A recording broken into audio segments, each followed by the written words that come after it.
ബംഗ്ലാദേശ് കലാപത്തിനു പിന്നിൽ വിദേശ കരങ്ങളുണ്ടോ എന്ന സംശയം സർവകക്ഷി യോഗത്തിൽ ഉന്നയിച്ച് ലോക്സഭാ പ്രതിപക്ഷ നേതാവ് രാഹുൽ ഗാന്ധി. ധാക്കയിലെ നാടകീയ സംഭവ വികാസങ്ങൾക്ക് പിന്നിൽ വിദേശ ശക്തികൾക്ക് പ്രത്യേകിച്ച് പാകിസ്ഥാന് പങ്കുണ്ടോ എന്നതായിരുന്നു രാഹുൽ ഗാന്ധി ഉന്നയിച്ച ചോദ്യങ്ങളിലൊന്ന്. ഇത് സംബന്ധിച്ച അന്വേഷണം പുരോഗമിക്കുന്നുണ്ടെന്ന് വിദേശകാര്യമന്ത്രി എസ് ജയശങ്കർ രാഹുലിന് മറുപടി നൽകി.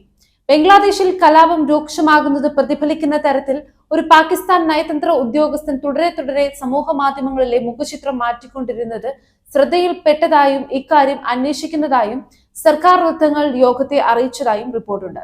ബംഗ്ലാദേശിൽ പെട്ടെന്ന് സാഹചര്യം മാറി മറിഞ്ഞതിന് പിന്നാലെ പാകിസ്ഥാന്റെ കരങ്ങൾ ഇതിന് പിന്നിൽ ഉണ്ടെന്ന അഭ്യൂഹങ്ങൾ ഉയർന്നിരുന്നു. പാക് ചാര ഏജൻസിയായ ISIക്കും ചൈനയ്ക്കും ഷെയ്ഖ് ഹസീന വിരുദ്ധ പ്രക്ഷോഭത്തിൽ പങ്കുണ്ടെന്ന് ഇന്ത്യൻ ഇന്റലിജൻസ് വൃത്തങ്ങളും സംശയിക്കുന്നുണ്ട്. ബംഗ്ലാദേശിൽ ജമാഅത്ത് ഇസ്ലാമിയുടെ വിദ്യാർത്ഥി സംഘടനയായ ഇസ്ലാമി ഛാത്ര ശിബിറാണ് സംവരണ വിരുദ്ധ പ്രക്ഷോഭത്തെ സർക്കാർ വിരുദ്ധ പ്രക്ഷോഭമാക്കി വഴിമാറ്റി വിട്ടതെന്ന് ഇന്റലിജൻസ് വൃത്തങ്ങൾ പറയുന്നു.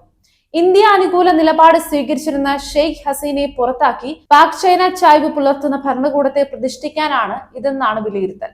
ഇന്ത്യ വിരുദ്ധ നിലപാടിന്റെ പേരിൽ കുപ്രസിദ്ധരാണ് ജമാഅത്ത് ഇസ്ലാമി. ബംഗ്ലാദേശിലെ അധികാരമാറ്റം ഇന്ത്യയിൽ ഉണ്ടാക്കുന്ന നയതന്ത്ര പ്രശ്നങ്ങൾ കൈകാര്യം ചെയ്യാനെടുത്ത ഹ്രസ്വകാല ദീർഘകാല നടപടിയെക്കുറിച്ചും രാഹുൽ ഗാന്ധി ആരാഞ്ഞു. ധാക്കയിലെ സാഹചര്യം സൂക്ഷ്മമായി നിരീക്ഷിക്കുകയാണെന്നും എന്നാലേ അടുത്ത നടപടി തീരുമാനിക്കാനാവൂ എന്നും മന്ത്രി മറുപടി നൽകി.